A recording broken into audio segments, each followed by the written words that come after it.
Hello friends, आज हम human coordination and ecosystem topic पर कुछ बहुविकल्पीय प्रश्नों का अभ्यास करेंगे।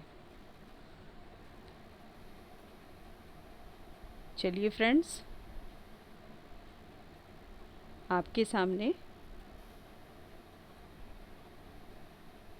ये कुछ महत्वपूर्ण क्वेश्चन है जो human coordination and ecosystem topic से लिया गया है। मीन्स मानव का समन्वयन एवं पारितंत्र, ह्यूमन कोऑर्डिनेशन एंड इकोसिस्टम। ये सारे प्रश्न बहुत ही महत्वपूर्ण हैं। चलिए हम लोग इसकी स्टडी कर लेते हैं। नंबर 1, पारितंत्र में ऊर्जा का प्राथमिक स्रोत है पर्णहरित, एटीपी, सूर्य का प्रकाश, हरे पौधे। इसका सही आंसर है सूर्य का प्रकाश, ऑप्शन सी। क्वेश्चन 2, किसी भी पारितंत्र में कालांतर में जीवों की संख्या स्थिर हो जाती थी। जीवों की संख्या स्थिर होने का कारण है।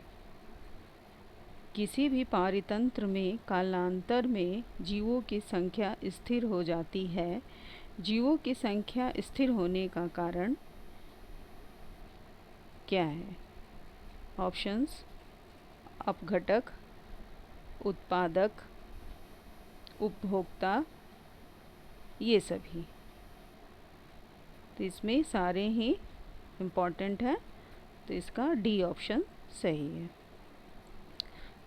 क्वेश्चन 3, वन्य जीवों को मारने तथा वनों को काटने से होता है मृदा अपरदन, बाढ़ आना, सूखा पड़ना, ये सभी। करेक्ट आंसर है आपका, तीनों ऑप्शन राइट है। तो आपका जो करेक्ट आंसर होगा वो ऑप्शन डी होगा। प्रश्न 4, किसी पारिस्थितिकी तंत्र में उत्पादक हैं सभी क्लोरोफिल युक्त पौधे। ये मेन उत्पादक होते हैं।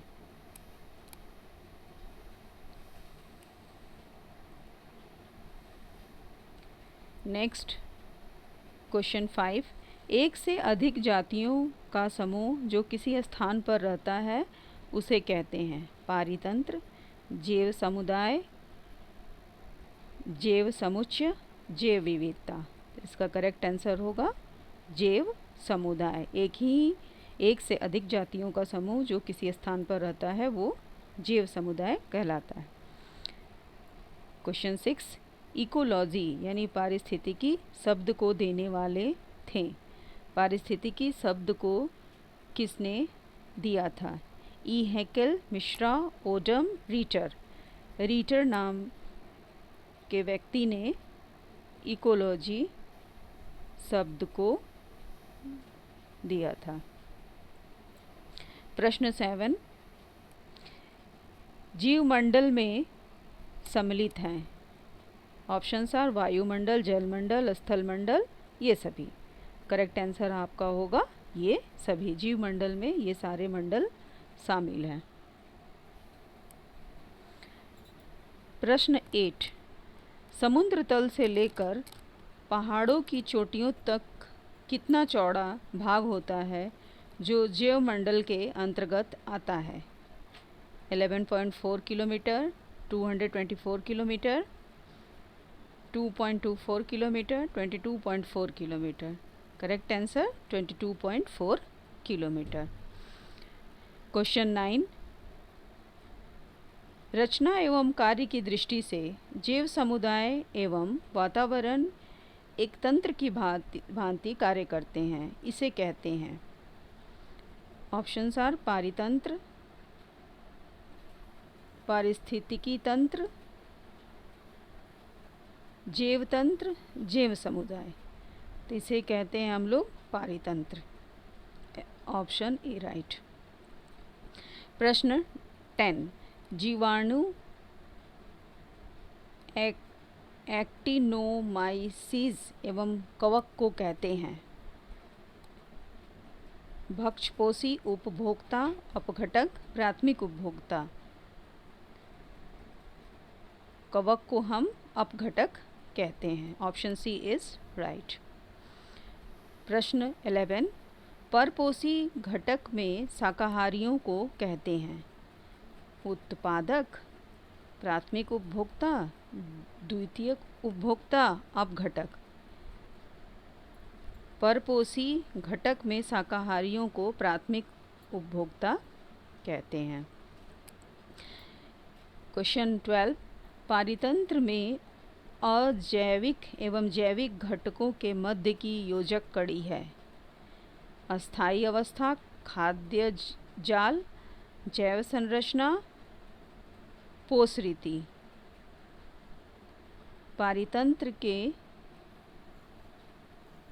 जैविक घटकों के मध्य योजक कड़ी है जैव संरचना।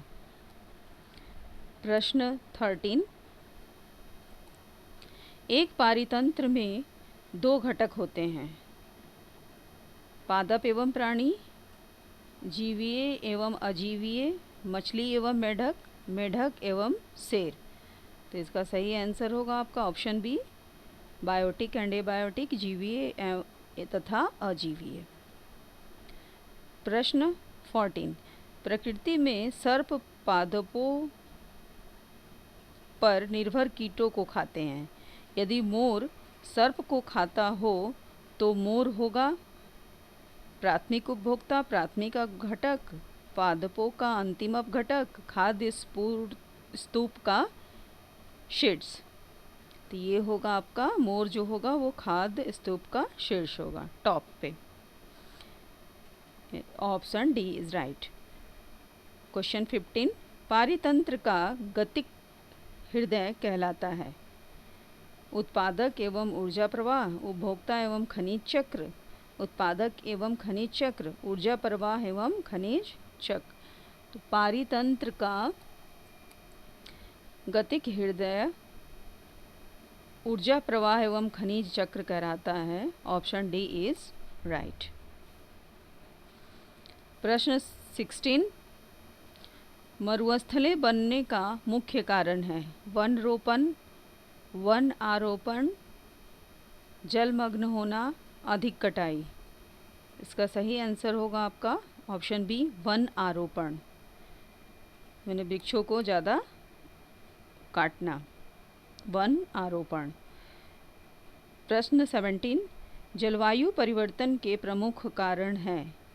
बढ़ते उद्योग, बढ़ते जन, घटते वन, ये सभी। इसका सही आंसर होगा आपका घटते वन। ऑप्शन सी इज राइट, घटते वन। एक पारितंत्र में शैवाल, हरी काई का स्थान क्या होता है? उत्पादक, उपभोक्ता, अपघटक या इनमें से कोई नहीं। तो इसका हरी काई का स्थान जो होता है उपभोक्ता का होता है। क्वेश्चन 19, खाद्य श्रृंखला के आधार पर जीवधारी होते हैं? आधार यानी बेस। खाद्य श्रृंखला के आधार पर जीवधारी होते हैं? मांसाहारी, मृतोपजीवी पादप, शाकाहारी या प्रकाश संश्लेषी पादप। तो खाद्य श्रृंखला का जो बेस होता है वो उस पर तो प्रकाश संश्लेषी पादप ही होते हैं। तो ऑप्शन डी इज राइट।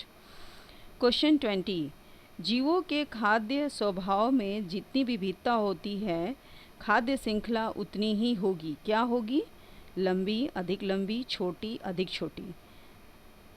जीवों के खाद्य स्वभाव में जितनी विविधता होगी खाद्य श्रृंखला उतनी ही अधिक लंबी होगी। Option B is right. Question 21, निम्न में से सही खाद्य श्रृंखला चुनिए। टिड्डा मेढक सर्प, टिड्डा गिलहरी मोर, टिड्डा बंदर शेर, टिड्डा बकरी लोमड़ी। सही ऑप्शन ए इज राइट, टिड्डा मेढक सर्प। क्वेश्चन 22, खाद्य श्रृंखला में प्रत्येक पोषण स्तर में भोजन ग्रहण करने वाला जंतु है? खाद्य श्रृंखला में प्रत्येक पोषण स्तर में भोजन ग्रहण करने वाला जंतु क्या है? भोजन ग्रहण करने वाला जंतु सर्वाहारी, शाकाहारी, मांसाहारी और उत्पादक। तो इसमें ऑप्शन सी इज़ राइट, उसे हम मांसाहारी कहेंगे। क्वेश्चन 23, संकटग्रस्त वन्य जंतु जातियां हैं मगर एवं राइनो, सांप एवं राइनो, मगर एवं सांप, घोड़ावण एवं कबूतर। तो इसका सही आंसर होगा आपका ऑप्शन ए, मगर एवं राइनो। क्वेश्चन 24, सन 1973 में यूनेस्को द्वारा कौन सा कार्यक्रम जारी किया गया था? यूनेस्को द्वारा 1973 में MAB नाम का कार्यक्रम जारी किया गया था। फ्रेंड्स, ये सारे जितने भी शॉर्ट फॉर्म दिए गए हैं, इनका फुल फॉर्म मैं एक स्पेशल वीडियो बनाकर आप लोग को सेंड करूँगी, तो आप लोग उसे मेरे चैनल पर देख लीजिएगा। प्रश्न 25, पादप एवं जंतुओं की दुर्लभ जातियों को संरक्षण करने के उद्देश्य से किस संघ की स्थापना की गई है? पादप एवं जंतुओं के दुर्लभ जातियों के संरक्षण करने के उद्देश्य से IUCN नाम की संघ की स्थापना की गई है। Option C is right. Last question, question 26, भारतीय वन्य जैव मंडल को संक्षिप्त में कहते हैं? भारतीय वन्य जैव मंडल को संक्षिप्त में क्या कहते हैं? WWF, IBWL, MAB, IUCN। भारतीय वन्य जीव मंडल को संक्षिप्त रूप में IBWL कहते हैं। फ्रेंड्स, ये जितने भी सारे शॉर्ट फॉर्म आप लोग को दिख रहे हैं, इसके लिए मैं स्पेशल इसके फुल फॉर्म की वीडियो बनाऊंगी, जिसे आप लोग मेरी नेक्स्ट कमिंग वीडियो में देख लीजिएगा। Best of luck for all your biology side competitive exam.